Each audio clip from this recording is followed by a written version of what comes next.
नमस्कार साथियों, Kalyani IAS academy के डिजिटल प्लेटफॉर्म पर आपका हार्दिक स्वागत है। इस लेक्चर में हम स्वास्थ्य नीति को बहुत ही अच्छे से पढ़ेंगे एवं समझेंगे। तो शुरू करते हैं स्वास्थ्य या हेल्थ से। देखिए, स्वास्थ्य या हेल्थ वह स्थिति होती है जिसमें व्यक्ति को कोई भी रोग या बीमारी नहीं होती है तथा व्यक्ति अपनी पूरी ऊर्जा के साथ में, पूरी क्षमता के साथ में कार्य कर पाता है।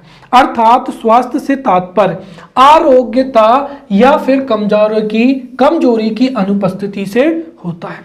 परंतु यह परिभाषा या अवधारणा संकीर्ण है। विस्तृत अर्थ में स्वास्थ्य को WHO के द्वारा परिभाषित किया गया है। WHO जो कि एक अंतर्राष्ट्रीय संस्था है, WHO ने 1948 में स्वास्थ्य को परिभाषित किया था और WHO के अनुसार शारीरिक, मानसिक एवं सामाजिक रूप से पूर्णतः स्वस्थ होना या समस्या विहीन होना ही क्या कहलाता है? स्वास्थ्य कहलाता है। तो दो परिभाषाएं, स्वास्थ्य से तात्पर्य आरोग्यता या कमजोरी की अनुपस्थिति से होता है, यह संकीर्ण अवधारणा है। तो वहीं विस्तृत अर्थों में हम कह सकते हैं कि दैहिक, मानसिक एवं सामाजिक रूप से पूर्णतः स्वस्थ होना या समस्या विहीन होना ही स्वस्थ कहलाता है।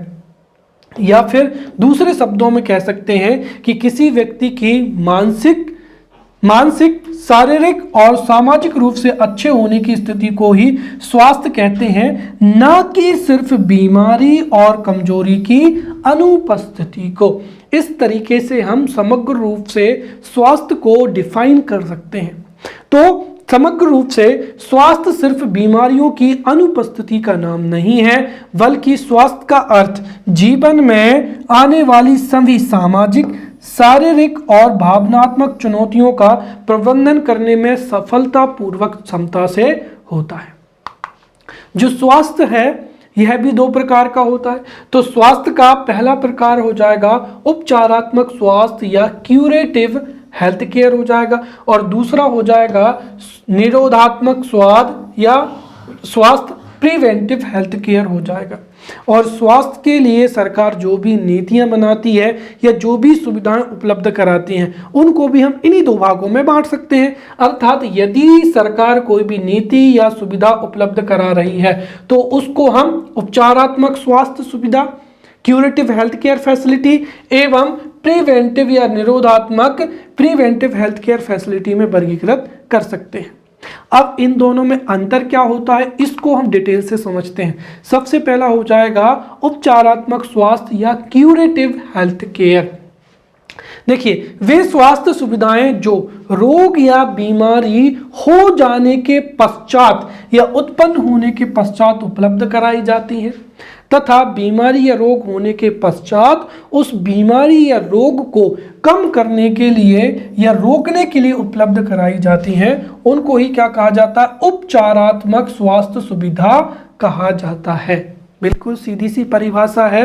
वे स्वास्थ्य सुविधाएं जो किसी रोग या बीमारी के उत्पन्न हो जाने के पश्चात उपलब्ध कराई जाती हैं तथा उस बीमारी या रोग को या तो कम करने के लिए या फिर उसे रोकने के लिए उपलब्ध कराई जाती हैं, उनको ही उपचारात्मक स्वास्थ्य सुविधाएं या उसे ही क्यूरेटिव हेल्थ केयर कहा जाता है।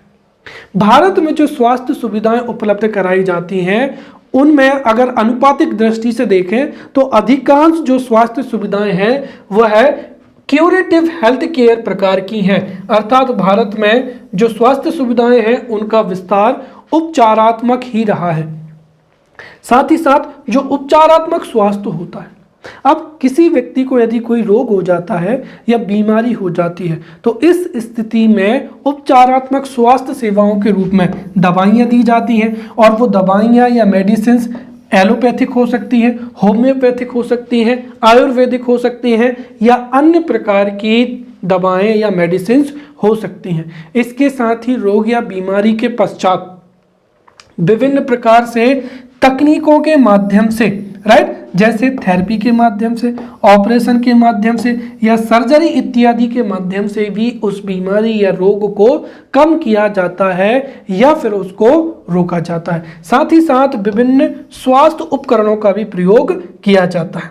और उपचारात्मक स्वास्थ्य सुविधा में जब तक रोग पूरी तरीके से रुक नहीं जाता है या उसका अंत नहीं हो जाता है, तब तक यह स्वास्थ्य सुविधा जो है उपलब्ध कराई जाती है।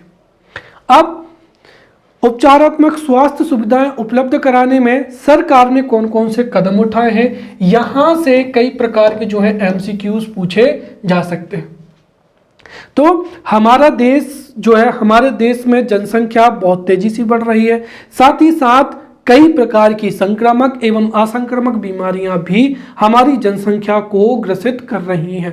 तो भारत जो इसमें की एक बहुत बड़ी जनसंख्या है, उस बड़ी जनसंख्या में कई संक्रामक, असंक्रामक एवं कई प्रकार के रोग एवं बीमारियां हैं। उनके उपचार के लिए, उनको कम करने के लिए, रोकने के लिए सरकार कई प्रकार की उपचारात्मक स्वास्थ्य सुविधाएं मुहैया करा रही है, जिसमें सबसे महत्वपूर्ण क्या हो जाएगा, सामुदायिक या प्राथमिक स्वास्थ्य केंद्रों की स्थापना हो जाएगी। राइट, विकास खंड, राइट, तो जो विकास खंड स्तर हो जाएंगे या फिर और भी अन्य छोटे स्तरों पर सरकार के द्वारा प्राथमिक स्वास्थ्य केंद्रों या सामुदायिक स्वास्थ्य केंद्रों की स्थापना की जा रही है। इन स्वास्थ्य केंद्रों के माध्यम से ही ग्रामीण क्षेत्रों की एवं आसपास की जनता को कई प्रकार की स्वास्थ्य, जिसमें उपचारात्मक स्वास्थ्य सेवाएं उपलब्ध कराई जाती हैं। इसके अलावा सरकार हमारे देश में महिलाओं, बच्चों एवं अन्य सभी समुदाय के लिए अलग अलग स्वास्थ्य सुविधाएं मुहैया करा रही है। महिलाओं के लिए चाहे प्रसव संबंधी हो या अन्य रोग संबंधी हो, शिशु रोग हो जाएंगे या अन्य सभी सामाजिक वर्गों के लिए विभिन्न प्रकार की योजनाओं के माध्यम से स्वास्थ्य सुविधाएं जो है उपलब्ध कराई जा रही हैं। साथ ही साथ मध्य प्रदेश सरकार का उदाहरण के रूप पर क्या हो जाएगा, निःशुल्क डायलिसिस सेवा हो जाएगी। साथ ही साथ हमारे देश में आईआईएम्स की स्थापना की गई है। ये जो आईआईएम्स हैं, आईआईएम्स में उच्च स्तर की उपचारात्मक स्वास्थ्य सेवाएं उपलब्ध कराई जाती हैं। साथ ही साथ सबसे छोटे स्तर पर क्या हो जाएंगी, तो हमारे देश में उपचारात्मक स्वास्थ्य सेवाओं के लिए सबसे छोटे स्तर पर प्राथमिक या सामुदायिक स्वास्थ्य केंद्र हो जाएंगे। राइट, तो प्राथमिक या सामुदायिक स्वास्थ्य केंद्र हो जाएंगे। इसके साथ ही प्रत्येक जिले में जिला अस्पतालें हो जाएंगी। राज्य स्तर पर कई जो है स्वास्थ्य संस्थान हो जाएंगे जो कि उपचारात्मक स्वास्थ्य सेवाएं उपलब्ध करा रही हैं। इसके साथ ही दुनिया की सबसे बड़ी हेल्थ केयर पॉलिसी, जिसका नाम क्या है, आयुष्मान भारत कार्यक्रम, तो केंद्र सरकार के द्वारा आयुष्मान भारत कार्यक्रम का संचालन किया जा रहा है। साथ ही साथ national rural health mission and national urban health mission, अर्थात राष्ट्रीय ग्रामीण स्वास्थ्य मिशन एवं राष्ट्रीय शहरी स्वास्थ्य मिशन के माध्यम से भी कई जो क्यूरेटिव हेल्थ केयर फैसिलिटीज़ हैं वो हमारे देश में उपलब्ध कराई जा रही हैं। आशा कार्यकर्ताओं की नियुक्ति की जा रही है ताकि ग्रामीण स्तर पर महिलाओं की संबंधित, जो महिलाओं की प्रसव संबंधित या शिशु मृत्यु दर या जन्म मृत्यु दर को कम करने के लिए आशा कार्यकर्ताओं की जो है कार्यकर्ताओं की नियुक्ति की जा रही है। साथ ही साथ कई कार्यक्रम चलाए जा रहे हैं और इन कार्यक्रम को हम बढ़िया डिटेल से पढ़ेंगे। जैसे राष्ट्रीय मलेरिया निवारण कार्यक्रम हो जाएगा, राष्ट्रीय टीबी निवारण कार्यक्रम हो जाएगा। इसके अतिरिक्त हमारे देश में क्यूरेटिव हेल्थ केयर को प्रोवाइड कराने में गवर्नमेंट सेक्टर के अलावा निजी क्षेत्र या निजी अस्पतालों की भूमिका भी बहुत ज़्यादा है। या हम ये कहें कि वर्तमान समय में निजी अस्पतालों के द्वारा ही जो क्यूरेटिव हेल्थ फैसिलिटीज़ हैं वो बहुत ही अच्छे से उपलब्ध कराई जा रही हैं। हालांकि सरकारी अस्पतालों के द्वारा भी अच्छी स्वास्थ्य सुविधाएं उपलब्ध कराई जा रही हैं, परंतु जनसंख्या के अनुपात में अभी भी गवर्नमेंट के द्वारा उपलब्ध कराई जाने वाली उपचारात्मक स्वास्थ्य सेवाओं की बहुत ही कमी है। फिर अगला हो जाएगा निरोधात्मक स्वास्थ्य या प्रिवेंटिव हेल्थ केयर हो जाएगा। देखिए, वे स्वास्थ्य सेवाएं, राइट, वे स्वास्थ्य सेवाएं जो बीमारी या रोग होने के पहले ही पूर्व रोकथाम हेतु उपलब्ध कराई जाती हैं, उन्हें निरोधात्मक या प्रिवेंटिव हेल्थ केयर कहा जाता है। तो वे स्वास्थ्य सेवाएं जो बीमारियों के उपचार के विपरीत बीमारी या रोग उत्पन्न होने से पूर्व ही रोकथाम हेतु उपलब्ध कराई जाती हैं, उन्हें ही निरोधात्मक स्वास्थ्य कहा जाता है। अब जब कोई रोग या बीमारी नहीं हुई है तो फिर इन हेल्थ फैसिलिटीज को उपलब्ध कराने के क्या लक्ष्य होते हैं या क्या उद्देश्य होते हैं, तो वो समझते हैं। तो जो प्रिवेंटिव हेल्थ केयर फैसिलिटीज हैं वो इसलिए प्रोवाइड कराई जाती हैं ताकि स्वस्थ जीवन शैली विकसित हो सके। यदि हमारे देश के नागरिकों का स्वास्थ्य अच्छा होगा तो वो पूरी क्षमता से कार्य कर पाएंगे, जिससे राष्ट्रीय स्तर पर उत्पादकता में बढ़ोतरी होगी और अच्छा स्वास्थ्य सुविधाएं होने से उत्कृष्ट मानव संसाधन का भी सृजन होगा। साथ ही साथ यदि व्यक्ति बीमार नहीं होगा, रोगग्रस्त नहीं होगा, तो उसका जो आकस्मिक वित्तीय खर्च है वह भी क्या हो जाएगा, कम हो जाएगा। ये बिल्कुल हकीकत है। एक सामान्य परिवार में यदि कोई व्यक्ति किसी रोग से ग्रस्त हो जाता है तो उसके आधे साल की या 1-2 महीने की पूरी सैलरी जो है उस रोग के इलाज में चली जाती है। साथ ही साथ प्रिवेंटिव हेल्थ केयर का एक और फायदा ये होता है, इससे लोगों को रोगों के प्रति जागरूक किया जाता है, और यदि लोग जागरूक हो जाएंगे तो उससे जो जितनी भी डिसीजेज हैं या बीमारियां हैं उनका संक्रमण नहीं होगा और बड़े पैमाने पर जो जनसंख्या है वह स्वस्थ रहेगी। राइट। अब जो निरोधात्मक स्वास्थ्य है, निरोधात्मक स्वास्थ्य सेवाओं को या प्रिवेंटिव हेल्थ केयर को कई स्तरों पर या कई भागों में उपलब्ध कराया जाता है। जैसे निरोधात्मक स्वास्थ्य के मुख्य रूप से 4 भाग माने जाते हैं, जिसमें पहला हो जाएगा मूल रोकथाम, दूसरा प्रारंभिक रोकथाम, फिर माध्यमिक रोकथाम और चौथा हो जाएगा तृतीयक रोकथाम हो जाएगा। तो प्रिवेंटिव हेल्थ केयर में जो प्रारंभिक रोकथाम होता है उससे क्या तात्पर्य होता है, यहां से भी कई एमसीक्यूज जो है पूछे जा सकते हैं। तो सबसे पहला हो जाएगा मूल रोकथाम। तो देखिए, हमारे देश में ऐसे नागरिक जो कि माता या पिता बनने वाले हैं उनको बच्चों के प्राथमिक स्वास्थ्य की जानकारी दी जाती है, क्योंकि सीधी सी बात है, जो शिशु होते हैं, राइट, शिशु होते हैं वो बहुत ही ससेप्टेबल होते हैं, अर्थात बहुत ही जल्दी रोगों से ग्रस्त हो जाते हैं, और यदि उनको सही समय पर सही स्वास्थ्य सुविधाएं नहीं दी जाएंगी तो इससे शिशु मृत्यु भी हो सकती है। इसीलिए हमारे देश में ऐसे सिटीजन्स जो कि पेरेंट्स बनने वाले हैं उनको बच्चों के प्राथमिक स्वास्थ्य की जानकारी दी जाती है ताकि वे अपने शिशु का अच्छे से लालन पालन कर सकें एवं उसके स्वास्थ्य को अच्छा बनाए रखें। साथ ही साथ नवजात को पर्यावरणीय प्रभाव से बचाने के लिए भी कई प्रकार की स्वास्थ्य सुविधाएं उपलब्ध कराई जाती हैं। तो यहां से एमसीक्यूज बन सकता है कि माता पिता बनने वाले बच्चों को प्राथमिक स्वास्थ्य की जानकारी देना, यह किस प्रकार के प्रिवेंटिव हेल्थ केयर या किस प्रकार के निरोधात्मक स्वास्थ्य का भाग होता है, प्राथमिक रोकथाम का, द्वितीयक रोकथाम का या मूल रोकथाम का। तो आपका उत्तर क्या हो जाएगा, मूल रोकथाम का। क्लियर। तो माता पिता बनने वाले बच्चों को प्राथमिक स्वास्थ्य की जानकारी देना और नवजात को पर्यावरणीय प्रभाव से बचाने के लिए जो स्वास्थ्य सेवाएं उपलब्ध कराई जाती हैं वो मूल रोकथाम के अंतर्गत सम्मिलित होती हैं। दूसरा क्या हो जाएगा, प्रारंभिक रोकथाम। अब प्रारंभिक रोकथाम का मतलब क्या हो जाएगा कि लोगों को रोग ना हो इसके लिए पौष्टिक आहार की सलाह दी जाती है, और कई बार तो सरकार एनीमिया को रोकने के लिए या कुपोषण को रोकने के लिए पूरक पोषण भी उपलब्ध कराती है। तो प्रारंभिक रोग एवं बीमारियों की प्रारंभिक रोकथाम में नागरिकों को पौष्टिक आहार ग्रहण करने की सलाह एवं सरकार जो निम्न आय वर्ग हैं उनको पौष्टिक आहार या पूरक पोषण उपलब्ध कराती है। राइट। व्यायाम की उपलब्धता हो जाएगी, व्यायाम करने की सलाह देती है, वहीं राष्ट्रीय कार्यक्रमों के माध्यम से या फिर स्कूल में जो है ऐसे फंक्शंस ऑर्गेनाइज कराए जाते हैं ताकि बच्चे व्यायाम करें। साथ ही साथ निजी स्वच्छता पर जो है विशेष ध्यान दी जाती है एवं समय समय पर जैसे ही ऋतु परिवर्तन होता है तो नालियों की सफाई की जाती है, जल क्षेत्रों में केरोसिन का छिड़काव किया जाता है।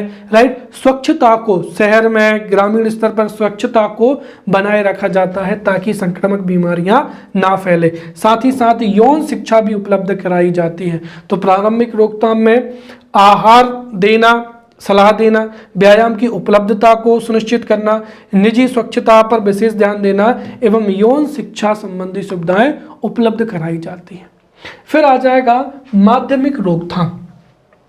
देखिए, यदि किसी व्यक्ति को कोई भी बीमारी हो जाती है, रोग हो जाता है, और यदि वह संक्रामक प्रकार का है तो किसी न किसी रूप में वह दूसरे स्वस्थ व्यक्ति को भी बीमार कर सकता है या रोगी बना सकता है। इसीलिए माध्यमिक रोकथाम के तहत दूसरे व्यक्ति तक उसको फैलने से रोकने के लिए उपाय किए जाते हैं। तो माध्यमिक रोकथाम में निरोधात्मक स्वास्थ्य सेवाओं में एक स्वस्थ व्यक्ति तक संक्रमित व्यक्ति से उस रोग को फैलने से रोका जाता है। और इसका सबसे अच्छा उदाहरण क्या हो जाएगा? लॉकडाउन हो जाएगा, राइट। जैसे ही कोरोना महामारी ने हमारे देश में दस्तक दी, वैसे ही लॉकडाउन इम्पोज किए गए ताकि बीमारी राष्ट्रीय स्तर पर ना फैले। साथ ही साथ सैनिटाइजेशन जैसे जो महत्व थे, सैनिटाइजेशन पर महत्व दिया गया, और सरकार ने जो जितने भी रेलवे स्टेशन है, सार्वजनिक भवन है, या ग्रामीण स्तर या शहरों में सैनिटाइजेशन को प्राथमिकता दी।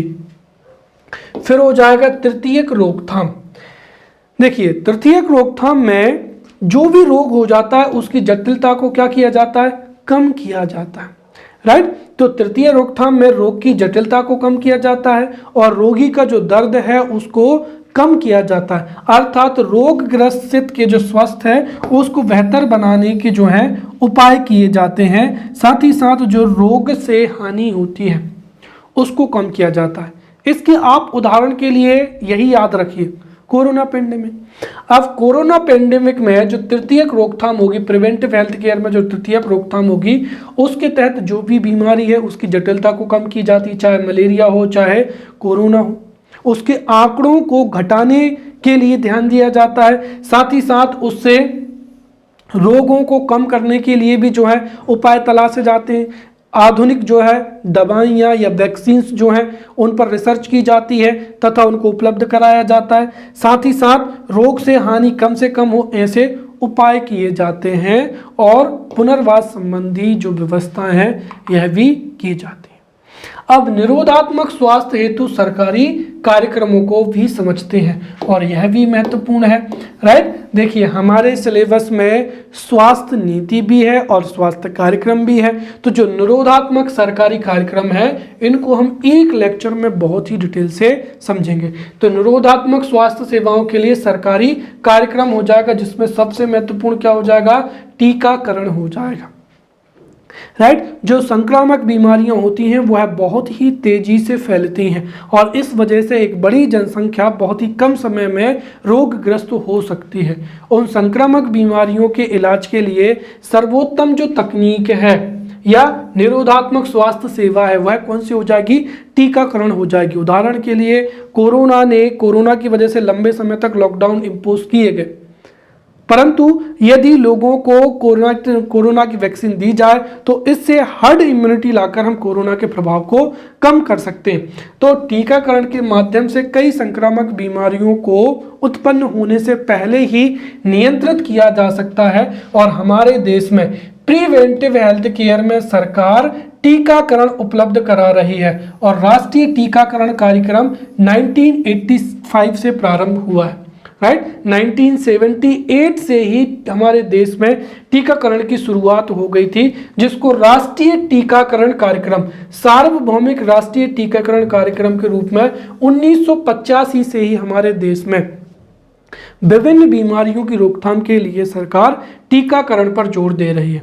तो राष्ट्रीय टीकाकरण कार्यक्रम जो कि 1985 से शुरू हुआ है, इसके तहत हमारे देश में राष्ट्रीय स्तर पर बच्चों को जो है टीका लगवाए जाते हैं। गर्भवती महिलाओं को, बच्चों को जो है टीका लगाए जाते हैं ताकि उनको जो बीमारियां हैं वो ना हो, राइट। साथ ही साथ तो ये हो जाएगा टीकाकरण कार्यक्रम हो जाएगा।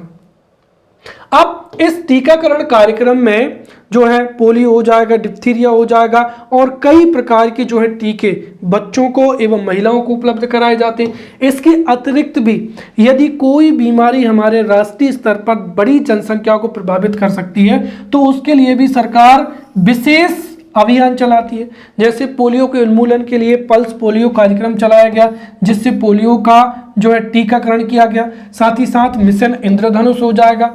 ऐसे बच्चे जो कि राष्ट्रीय टीकाकरण कार्यक्रम के माध्यम से टीका नहीं ले पाए हैं या वैक्सीन नहीं ले पाए हैं, उनको मिशन इंद्रधनुष के माध्यम से और वर्तमान समय में इंटेंसिफाइड मिशन इंद्रधनुष के माध्यम से जो है टीकाकरण उपलब्ध कराया जा रहा है।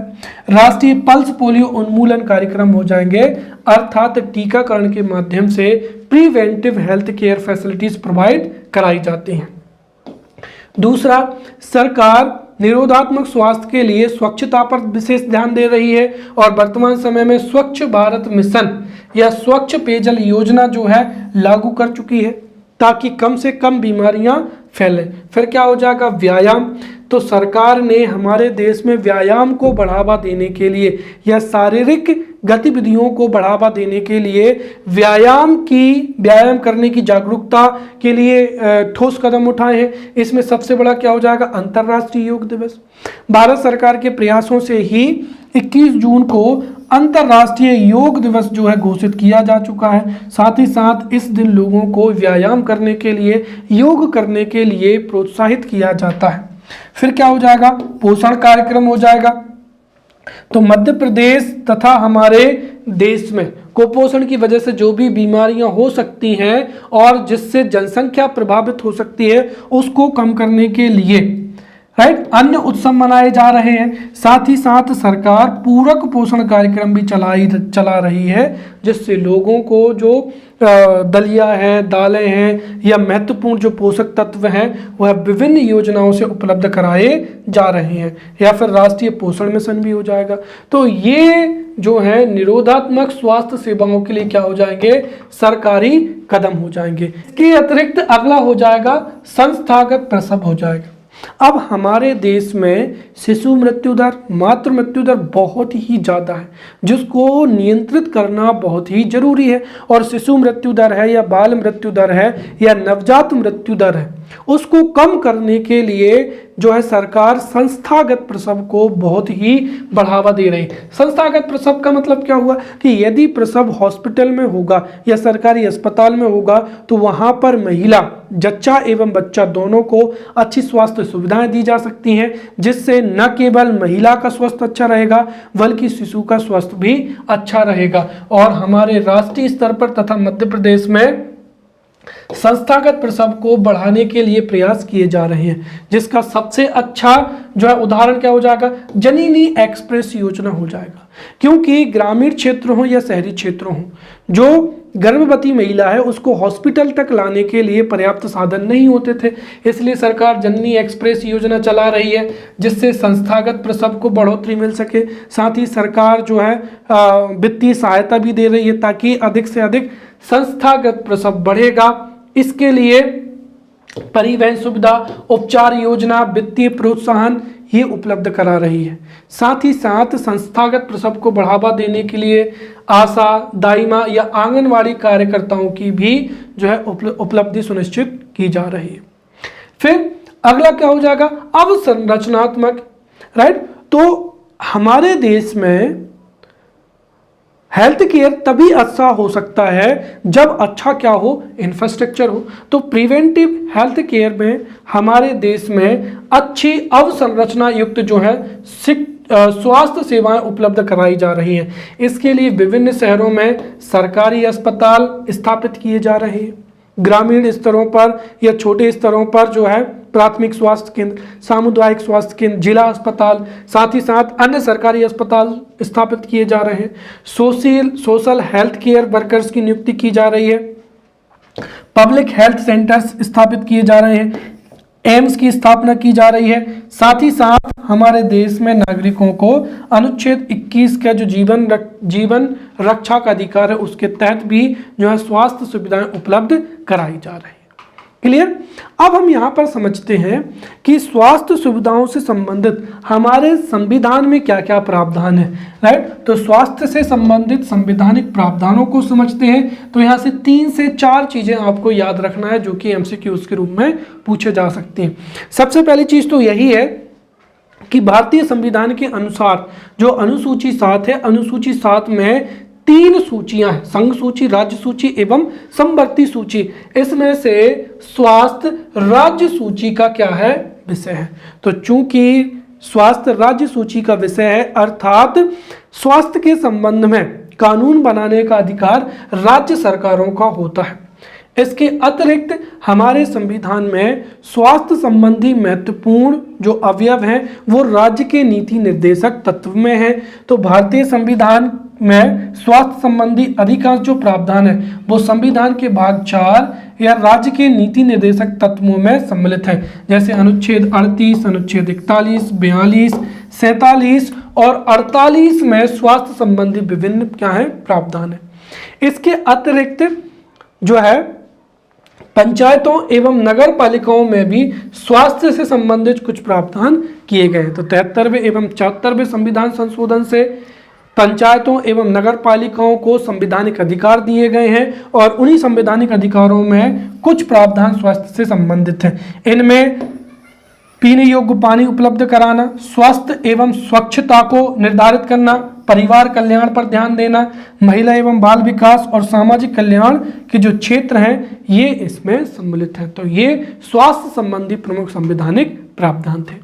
अब द मोस्ट इंपॉर्टेंट, यहाँ से कई प्रकार के प्रश्न पूछे जा सकते हैं और मैं आपको बहुत ही डिटेल में पूरी की पूरी जो है स्वास्थ्य नीति उपलब्ध जो है स्वास्थ्य नीति पढ़ाऊंगा। सबसे पहले तो हम समझते हैं कि स्वास्थ्य नीति क्या होती है, उस पर चर्चा करते हैं। देखिए, हमारे देश में जनसंख्या बहुत ज़्यादा है और उस जनसंख्या के अनुपात में उतनी स्वास्थ्य सुविधाएं सरकार उपलब्ध नहीं करा पा रही है, क्योंकि जनता के अनुपात में जितनी स्वास्थ्य सुविधाएं होनी चाहिए उसके लिए अधिक से अधिक वित्तीय संसाधनों की आवश्यकता है और उतने वित्तीय संसाधन हमारे देश में है नहीं, राइट। तो हमारे देश में भले ही वित्तीय संसाधन हो या ना हो, उसके बावजूद हमें हमारे देश के सभी नागरिकों को अच्छी स्वास्थ्य सेवाएं उपलब्ध करानी है। इसके लिए ही एक बेहतर रणनीति बनाई जाती है ताकि जो मुख्य एवं जो महत्वपूर्ण स्वास्थ्य सेवाएं हैं उनको जनता के सभी वर्गों तक पहुंचाया जा सके। कुल मिलाकर हम कह सकते हैं कि हमारे देश की जनसंख्या के बड़े भाग तक, हमारे देश में जनसंख्या के बड़े भाग तक सभी वर्गों तक, जिसमें बच्चे, महिलाएं, बुजुर्ग, राइट, और किशोर किशोरियां, जवान सभी वर्ग हों, उन तक सभी प्रकार की स्वास्थ्य सुविधाएं पहुंच सकें। तो देश के जनसंख्या के बड़े भाग तक, सभी वर्गों तक सभी प्रकार की उपचारात्मक एवं निरोधात्मक तथा अन्य स्वास्थ्य सुविधाएं पहुंच सकें, इसके लिए सरकार समय समय पर स्वास्थ्य नीति बनाती है, राइट। हमारे देश में स्वास्थ्य सुविधाओं की उपलब्धता के लिए 1983 में पहली स्वास्थ्य नीति बनी थी। तो पहला महत्वपूर्ण फैक्ट हो गया, देश में स्वास्थ्य सुविधाओं की उपलब्धता के लिए प्रथम स्वास्थ्य नीति 1983 में बनी थी। उसके बाद में जो द्वितीय नीति थी वो वर्ष 2002 में बनी थी। तो पहली स्वास्थ्य नीति 1983 में बनी थी, उसके बाद में द्वितीय स्वास्थ्य नीति वर्ष 2002 में बनी थी। द्वितीय नीति जो कि 2002 में लागू हुई थी, इसके 15 वर्षों के पश्चात वर्ष 2017 में नई स्वास्थ्य नीति निर्धारित की गई, जिसका उद्देश्य था कि जो सामाजिक, आर्थिक, तकनीकी एवं महामारी से संबंधित जो परिस्थितियों में परिवर्तन हो रहा है, उन परिवर्तनों को ध्यान में रखते हुए देश में स्वास्थ्य सुविधाएं उपलब्ध कराना या स्वास्थ्य समस्याओं का समाधान कराना ही इस नीति का महत्वपूर्ण उद्देश्य था। और साथ ही साथ ये जो नई स्वास्थ्य नीति है, इसका एक मुख्य उद्देश्य ये भी था कि हमारे जीडीपी का जो 2% जो भाग है, राइट, 2.5% जीडीपी का जो कुल भाग है वह स्वास्थ्य पर खर्च होना चाहिए। तो हम संक्षेप में कह सकते हैं कि हमारे देश में स्वास्थ्य सुविधाओं की उपलब्धता के लिए पहली स्वास्थ्य नीति 1983 में आई थी, दूसरी स्वास्थ्य नीति 2002 में आई थी, द्वितीय स्वास्थ्य नीति के 15 वर्षों पश्चात 2017 में नई स्वास्थ्य नीति लागू हुई, ताकि जो सामाजिक, आर्थिक, तकनीकी स्तर या अन्य जो परिवर्तन है उनकी वजह से जो भी चुनौतियां हैं, समस्याएं हैं, उनका समाधान किया जा सके। साथ ही साथ सरकारी व्यय को बढ़ाया जा सके। इसीलिए इसका मुख्य संकल्प यही था कि 2025 तक सार्वजनिक स्वास्थ्य व्यय को जीडीपी के 2.5% तक बढ़ाना। क्लियर? अब जो नई स्वास्थ्य नीति है उसका उद्देश्य क्या है वो समझते हैं। तो नई स्वास्थ्य नीति का उद्देश्य है कि सभी के लिए हर संभव जो भी स्वास्थ्य सुविधाएं, उच्च स्तरीय स्वास्थ्य सेवाएं प्राप्त हो सके। तो देश के बड़े तकवे तक जो उच्च स्तरीय स्वास्थ्य सेवाएं हैं वो उपलब्ध हो सके। साथ ही साथ रोकथाम से संबंधित एवं संवर्धनकारी जो स्वास्थ्य सेवाएं हैं वो उपलब्ध हो सके। साथ ही साथ वित्तीय बोझ रहित, अर्थात स्वास्थ्य सुविधाएं ऐसी हो जिससे लोगों की जेब खाली ना हो। तो वित्तीय बोझ रहित गुणवत्ता संपन्न सेवाओं की सार्वभौमिक पहुंच सुनिश्चित हो सके। तो नई स्वास्थ्य नीति को उच्च स्तरीय स्वास्थ्य सेवाओं की उपलब्धता के लिए, रोकथाम एवं संवर्धन सेवा उपलब्ध कराने के लिए एवं बोझ रहित गुणवत्ता संपन्न सेवाओं की सार्वभौमिक पहुंच उपलब्ध कराने के उद्देश्य से यह नीति लागू की गई थी। अब आता है द मोस्ट आईएमपी। यहां से कई जो है एमसीक्यूज पूछे जा सकते हैं कि नई स्वास्थ्य नीति के प्रमुख लक्ष्य कौन कौन से हैं। और ये जो जितने भी लक्ष्य हैं ये सभी महत्वपूर्ण हैं। इसमें ये नहीं कि आपने 2-3 फैक्ट याद कर लिए, ये सारे के सारे फैक्ट बहुत ही महत्वपूर्ण हैं। तो नई स्वास्थ्य नीति के प्रमुख लक्ष्य कौन कौन से हैं उनको हम पढ़ेंगे और इन लक्ष्यों को हम अलग अलग कैटेगरी में पढ़ेंगे। जैसे स्वास्थ्य जीवन से संबंधित लक्ष्य हैं, रोग प्रसार में कमी से संबंधित लक्ष्य हैं, स्वास्थ्य प्रणाली के निष्पादन से संबंधित लक्ष्य हैं, स्वास्थ्य प्रणाली के सुदृढ़ीकरण से संबंधित लक्ष्य, फिर नीति निर्देशन से संबंधित, मानव संसाधन से संबंधित लक्ष्य हैं। तो सभी लक्ष्यों को हम एक एक करके पढ़ेंगे। तो नई स्वास्थ्य नीति में जीवन प्रत्याशा और स्वास्थ्य जीवन हेतु महत्वपूर्ण लक्ष्य निर्धारित किए गए, जिसमें सबसे पहला क्या हो जाएगा, नई स्वास्थ्य नीति के माध्यम से सरकार ऐसे उपाय करेगी ताकि 2025 तक जन्म के समय जीवन प्रत्याशा 67.5 से बढ़कर कितनी हो जाए, 70 वर्ष हो जाए। तो नई स्वास्थ्य नीति 2017 का पहला प्रमुख उद्देश्य है 2025 तक जन्म के समय जीवन प्रत्याशा को 67.5 वर्ष से बढ़ाकर 70 वर्ष तक करना। दूसरा, 2025 तक राष्ट्रीय स्तर या प्रादेशिक स्तर पर कुल प्रजनन दर को 2.1 तक करना। और ध्यान रखना यहाँ पर प्रजनन दर को घटाना है, क्योंकि अगर हमारी प्रजनन दर 2.1 से ज़्यादा होगी तो उससे जनसंख्या विस्फोट की स्थिति उत्पन्न होगी या जनसंख्या वृद्धि दर बहुत तेज होगी। और इतनी अगर जनसंख्या बहुत तेजी से बढ़ेगी तो उस जनसंख्या को हम स्वास्थ्य सुविधाएं, शिक्षा सुविधाएं उपलब्ध नहीं करा पाएंगे। इसीलिए जो रिप्लेस रेट होती है, पॉपुलेशन रिप्लेसमेंट रेट, जो कि 2.1 होती है, इसको प्राप्त करना। तो 2025 तक ऐसे प्रावधान करना ताकि जो टोटल फर्टिलिटी रेट है या कुल प्रजनन दर है उसको घटाकर 2.1 तक लाना।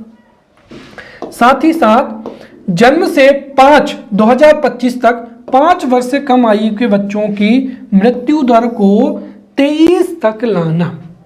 राइट?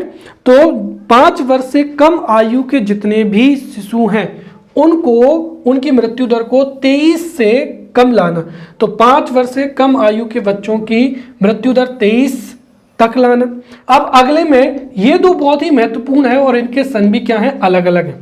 तो 2020 तक मातृ मृत्यु दर को 100 तक लाना, जो कि अभी बहुत ही ज्यादा है। राइट? तो MMR को, मदर मोर्टिलिटी रेट को जो है 100 से कम तक लाना।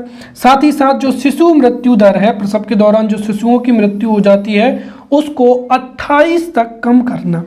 फिर नवजात मृत्यु दर को 16 तक कम करना, अर्थात शिशु के जन्म के कुछ हफ्तों में ही यदि मृत्यु हो जाती है तो उसको ही नवजात मृत्यु दर कहा जाता है, उसको 16 तक कम करना। फिर 2025 तक मृत बच्चों की, अर्थात कई बार प्रेगनेंसी में कई कॉम्प्लिकेशंस हो जाती हैं जिसकी वजह से मृत बच्चे जन्म लेते हैं, उनकी संख्या को 1 अंक तक लाना। क्लियर? तो ये इतने आंकड़े आपको अच्छे से याद होना चाहिए। 2025 तक, राइट, 2025 तक जीवन प्रत्याशा को 67.5 से बढ़ाकर 70 वर्ष तक लाना, राइट। फिर कुल प्रजनन दर को 2025 तक घटाकर 2.1 तक लाना। फिर 2025 तक 5 साल से कम बच्चों की मृत्यु को 23 तक लाना, राइट। मातृ मृत्यु दर को 2020 तक 100 तक लाना, राइट। फिर 2019 तक शिशु मृत्यु दर को 28 तक कम करना। नवजात मृत्यु दर को 2025 तक 16 तक लाना। फिर 2025 तक मृत बच्चों के जन्म को एकल अंक में लाना।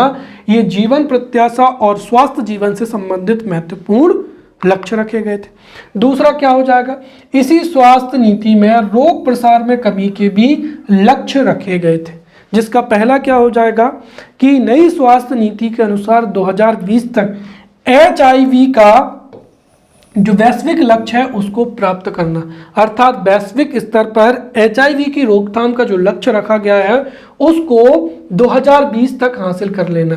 साथ ही साथ वर्ष 2018 तक कुष्ठ रोग, ध्यान रखें ये सन भी, कुष्ठ रोग को वर्ष 2018 तक, राइट, 2017 तक कालाजार को, और लिम्फेटिक एवं फाइलेरियसिस का क्या कर लेना, उन्मूलन करना। तो कुष्ठ रोग को 2018 तक उन्मूलन करने का लक्ष्य रखा गया है। 2017 तक कालाजार का उन्मूलन हो जाए, यह लक्ष्य इसमें रखा गया है। साथ ही साथ जो आंखों से संबंधित बीमारियां हैं, तो हमारे देश में 2025 तक अंधेपन के प्रसार को कम करना, साथ ही साथ 0.25 प्रति क्या हो जाएगा 1000 तक लाना है। तो आंखों से संबंधित बीमारियों को कम करना है और 2025 तक अंधेपन के प्रसार को 0.25 प्रति क्या हो जाएगा 1000 तक कम लाना है।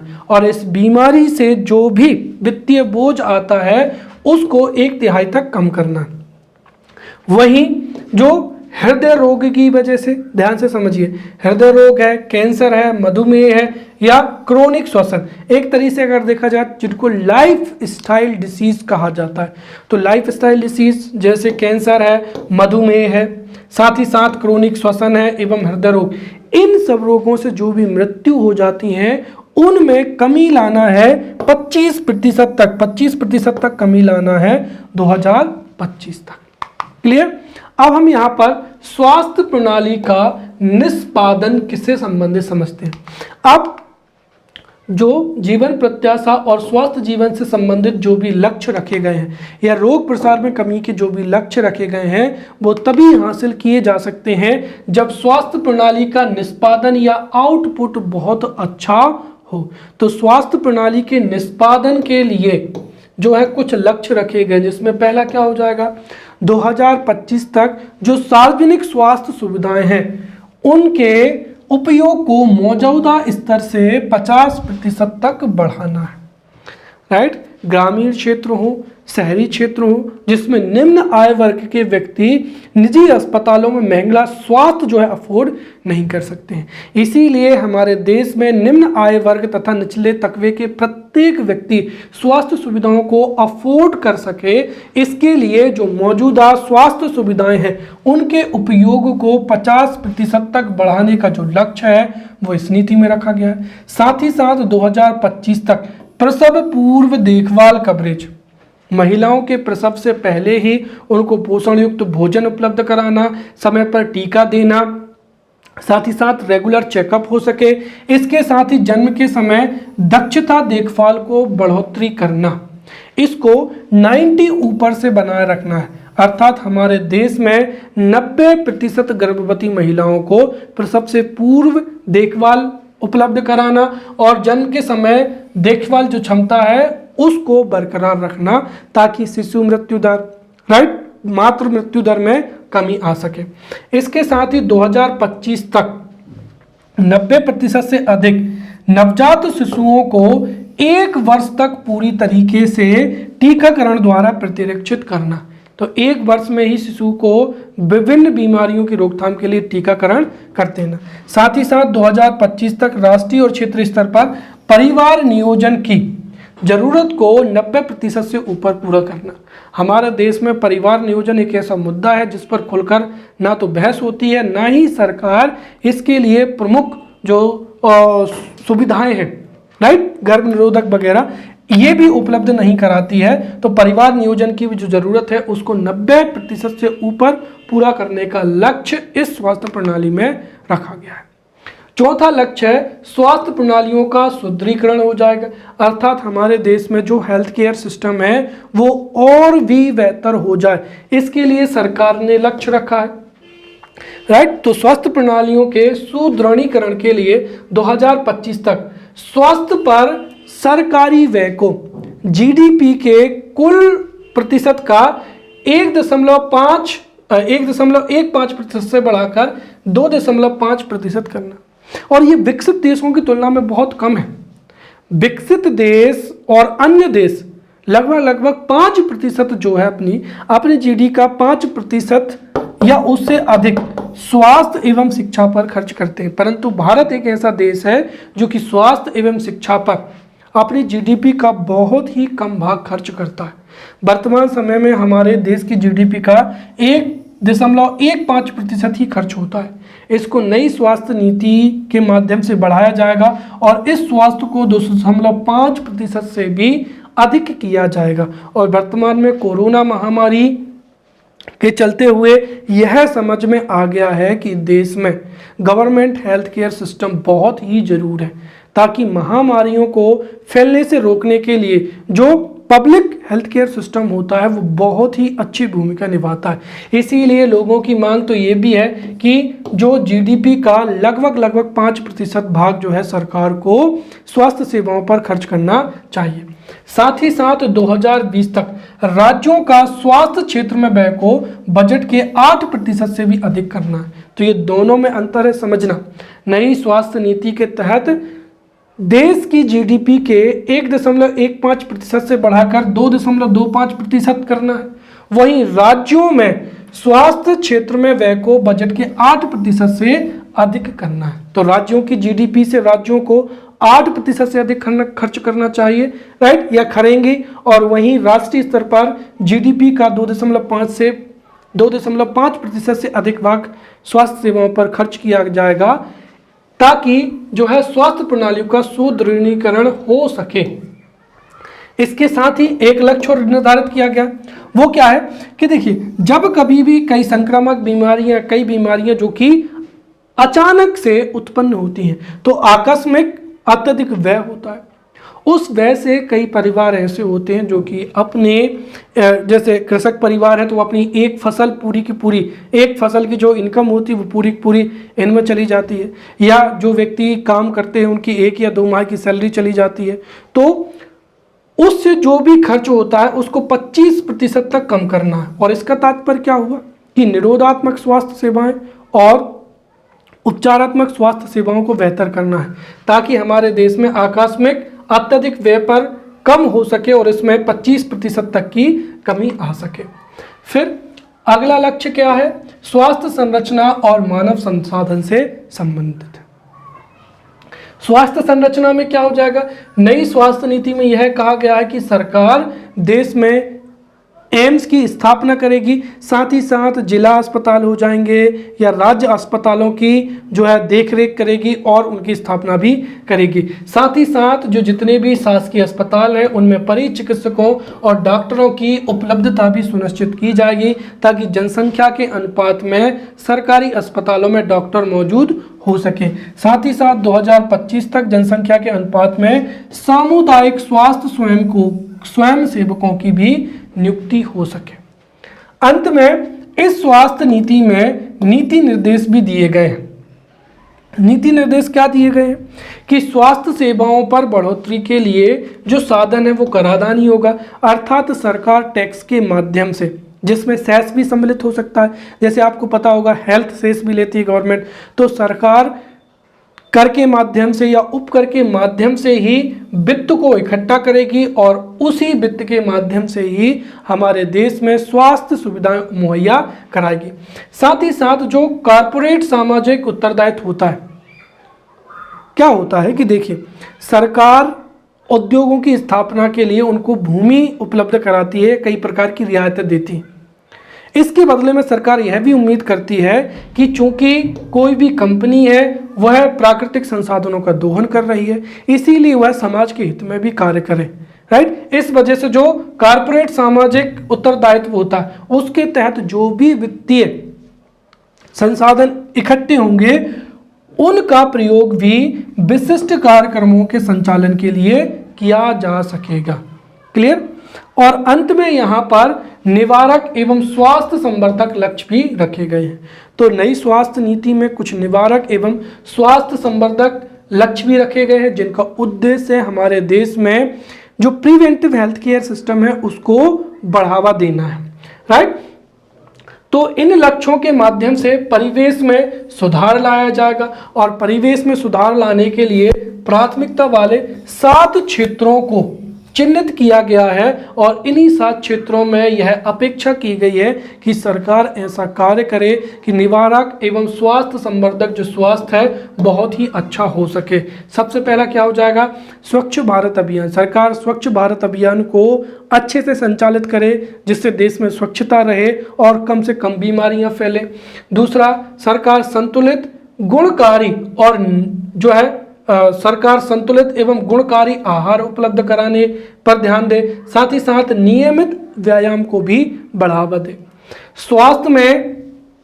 स्वास्थ्य में सबसे बड़े अवरोधक मादक पदार्थ हो जाएंगे, जिसमें तंबाकू, शराब एवं नशीले पदार्थों से जो लत है युवाओं को छुटकारा दिलाना, साथ ही साथ तंबाकू, शराब और नशीले पदार्थों से निपटना या उनके उपभोग को कम करने पर ध्यान देना।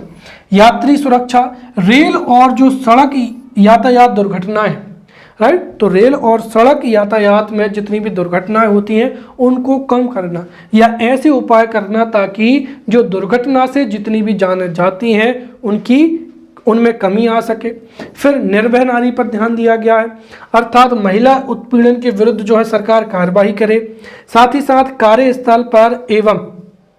कार्यस्थल पर सुरक्षा सुधार करे और तनाव में कमी करे, साथ ही साथ आंतरिक और बाह्य वायु प्रदूषण को भी कम करे ताकि हमारे देश में अच्छी स्वास्थ्य सुविधाएं उपलब्ध हो सके, राइट। तो ये नई स्वास्थ्य नीति 2017 के प्रमुख लक्ष्य थे। अब नई स्वास्थ्य नीति के हम प्रमुख बिंदुओं पर भी चर्चा करेंगे। तो नई स्वास्थ्य नीति 2017 में सबसे बड़ा प्रावधान ये कहा गया है कि संसाधनों का जो 2/3 भाग है वो प्राथमिक स्वास्थ्य सेवा को उपलब्ध कराने के लिए जो है व्यय किया जाएगा। तो नई स्वास्थ्य नीति 2017 के अनुसार जो उपलब्ध संसाधन है, वित्तीय संसाधन है, उसका लगभग 1/3 जो भाग है वो प्राथमिक स्वास्थ्य सेवाओं की उपलब्धता में खर्च किया जाएगा।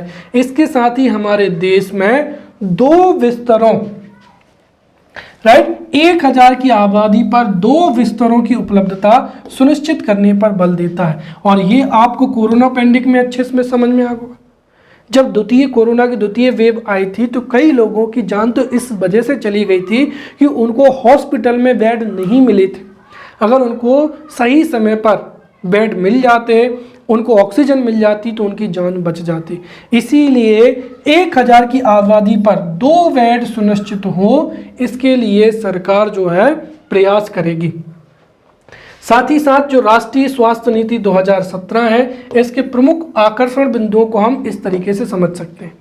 पहला क्या हो जाएगा, रोगी केंद्रित दृष्टिकोण हो जाएगा, राइट। राष्ट्रीय स्वास्थ्य नीति 2017 में रोगी को ध्यान में रखकर स्वास्थ्य सेवाओं की उपलब्धता सुनिश्चित की गई है। इसीलिए यदि किसी सरकारी अस्पताल में या निजी क्षेत्र में रोगियों के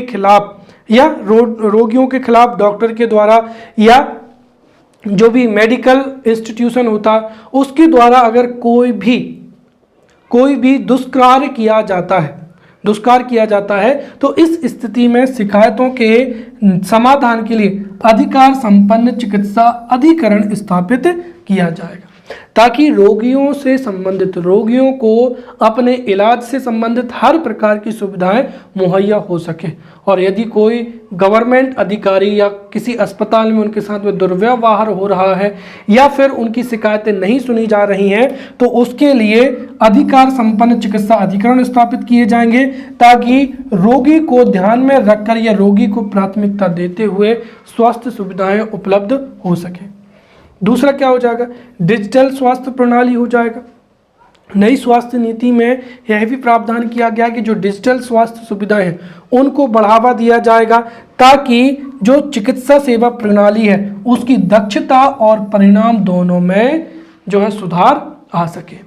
तीसरा क्या हो जाएगा, पोषक तत्वों की कमी, राइट। इस नीति में यह भी ध्यान रखा गया है कि पोषक तत्वों की कमी होने से या कुपोषण को घटाने पर जो है बल दिया जाएगा, राइट। तो कुल मिलाकर पोषक तत्वों की कमी से या कुपोषण की वजह से जो भी बीमारियां उत्पन्न होती हैं उनके निवारण के लिए पूरक पोषण जैसे कार्यक्रमों के माध्यम से पोषक आवश्यकताओं की पूर्ति करना, साथ ही साथ सभी क्षेत्रों में पोषक तत्वों की पर्याप्तता में विविधता पर फोकस करना, ताकि विभिन्न पोषक तत्वों की उपलब्धता सुनिश्चित हो और हमारे देश में कुपोषण जनित बीमारियां कम से कम हो सके। फिर देखभाल गुणवत्ता, तो सार्वजनिक अस्पतालों तथा स्वास्थ्य सुविधाओं पर समय समय पर मूल्यांकन किया जाएगा, राइट। और इस मूल्यांकन के माध्यम से यह सुनिश्चित किया जाएगा कि जो जितने भी गवर्नमेंट हेल्थ केयर सिस्टम है, चाहे वो प्राथमिक स्वास्थ्य केंद्र हो या जिला स्वास्थ्य अस्पताल हो, उसमें स्वास्थ्य सुविधाएं कैसी हैं, राइट। क्या रोगियों का प्रॉपर तरीके से इलाज हो रहा है कि नहीं हो रहा है। साथ ही साथ उन्हें गुणवत्ता का प्रमाण पत्र भी दिया जाएगा, ताकि जितने भी स्वास्थ्य संस्थाएं हैं उनका मूल्यांकन हो सके, उनका प्रमाण पत्र दिया जा सके। इससे क्या होगा कि जो देखभाल गुणवत्ता है या हेल्थ केयर फैसिलिटी है वो भी क्या होगी, उन्नत होगी। अगला क्या हो जाएगा, मेक इन इंडिया पहल हो जाएगा। दरअसल हम हमारे देश में स्वास्थ्य सुविधाओं की उपलब्धता के लिए कई मशीनों को, उपकरणों को, दवाओं को, टीकों को या वैक्सीन को दूसरे देशों से इंपोर्ट करते हैं। इस नीति में यह भी कहा गया है कि हमारे देश में ही अर्थात भारत में ही बने उत्पादों को अर्थात स्थानीय मैन्युफैक्चरिंग को ही जो है स्वास्थ्य सेवाओं की उपलब्धता में इस्तेमाल किया जाएगा, ताकि एक और हमारे देश में जो है स्वास्थ्य संबंधी महत्वपूर्ण उत्पादों की जो उत्पादकता है उसमें बढ़ोतरी हो सके, साथ ही साथ हमारे देश में हेल्थ केयर सिस्टम भी अच्छा हो सके। तो ये हमने राष्ट्रीय स्वास्थ्य नीति 2017 को बहुत ही डिटेल में पढ़ा है। यहाँ से जो भी प्रश्न आ जाए आप उसका बहुत ही अच्छे से उत्तर दे पाएंगे, राइट। तो अगले लेक्चर में मिलते हैं, तब तक के लिए धन्यवाद।